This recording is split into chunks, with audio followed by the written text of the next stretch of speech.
Welcome to our Revit 2017 MEP electrical lighting little project here. What we're going to do is we're going to finish off this section of our building with some lighting and attach that to some panels and make some circuits and networks and switches and wires and home runs and all that stuff. So this is just a bit of an introductory. We're not going to put any lights in there in this lesson, but we need to have a look at a few things.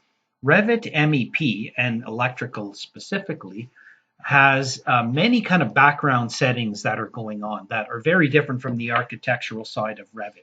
And architecture, really, it's all tangible stuff for the most part.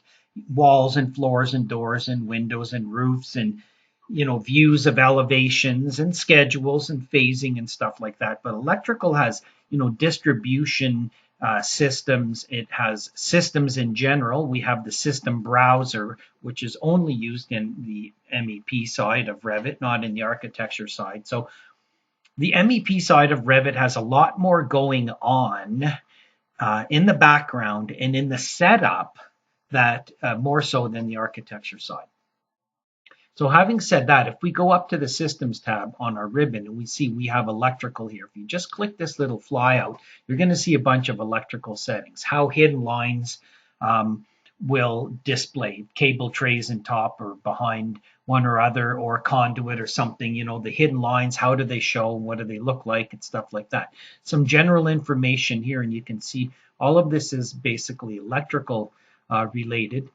Electrical data style, okay, circuit description, circuit naming by phase ABC, capitalization just for some notation, circuit sequency, etc., circuit rating 20 amp, some different angles, just like what angles can conduit go at. You can add some odd angles or set angle increment instead, nothing complicated there. Now, wiring, okay, so wiring, we have some information here. Ambient temperature, gap of wiring when wires cross each other and have a 2 millimeter gap. These are annotation things almost. Hot wire tick mark. When you add a hot wire between elements or components, what is it? What's the little family it puts in there? Ground wire tick mark, neutral wire tick mark, nothing specified. You can pick it off of that list or load up another tick mark. Do you want a slanted line across the tick marks when you're showing your wiring and you add hot conductors, etc.? Voltage drop branch circuit and maximum and voltage drop for branch and feeding.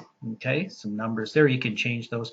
Wire sizes. These are your different wire sizes. Okay, the amp, the size, diameter, and used by sizing. So if you take this mark off, it's not available. Material, temperature, etc. Connection factor, some temperature and connecting factors, ground conductors, okay, different amps and conductor sizes, wiring types, okay, different wiring types. You can stretch this out as well, okay, you can move these guys around. So 2 different wiring types, voltage definitions, important stuff, right? Maximum, minimum, the value and the name. Distribution system, probably the biggest thing where if you're trying to connect your wires and circuits, if this isn't defined properly in here, then when you connect things to your panels, you're going to get an error or a warning. Okay, so it's important. Really, the voltage definitions and the distribution system definitely has to be looked at. Okay, so some wiring and electrical stuff. Again, this gets done long before you get into actually modeling, and it should be saved in your electrical template file. Cable tray settings, single line symbology. So when your drawing is at coarse detail, it turns to single line, and it just basically shows you how that line work is going to look. 2-line symbology, how you want the line work to work. Cable tray sizes, okay. Conduit, rise and drop, okay. Single line symbology, so just some annotation symbology, conduit sizes. Load calculations, okay. Demand factors for lighting, Okay, lighting controls, etc. Panel schedules. Okay, and the panel schedules can be tailored as well. So you can just go in, we'll see how to make a panel schedule with the circuits on there. So just letting you know, this wiring stuff, okay, should all be set up, all the electrical stuff saved in your template file before we go really into modeling anything. The next thing is the system browser. I believe it's F9 on the keyboard, or we can go view system browser here. Okay, and it comes out over here. So the system browser, we can sort by systems, and we can show all the disciplines. We can say only show me the electrical. This is just kind of like the project browser for electrical. Okay, how do you want to sort it, by zones, or do you want to sort by systems? Systems, you can create systems until they get assigned to a panel, etc. They remain unassigned. Okay. So as you add a light and the light's just sitting there, it's not in a circuit, it's not in a panel, it's an unassigned light. Revit knows it's there and it knows it's unassigned. So there's some, different things, some panels and some receptacles in here that are yet to be assigned to a circuit, but once they do, then they go down to here. Power. Okay. So you're going to see an unnamed, you can name that later. Okay, so this is the actual light, and that's the circuit, and it's located under power. So we're going to see this constantly changing as we move along.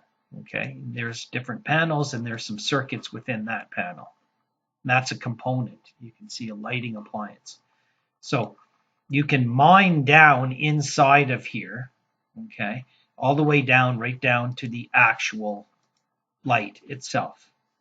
Okay, so as you go through these, you can sort these in different ways, but these are all your components, and this is how they are fitting into the electrical system.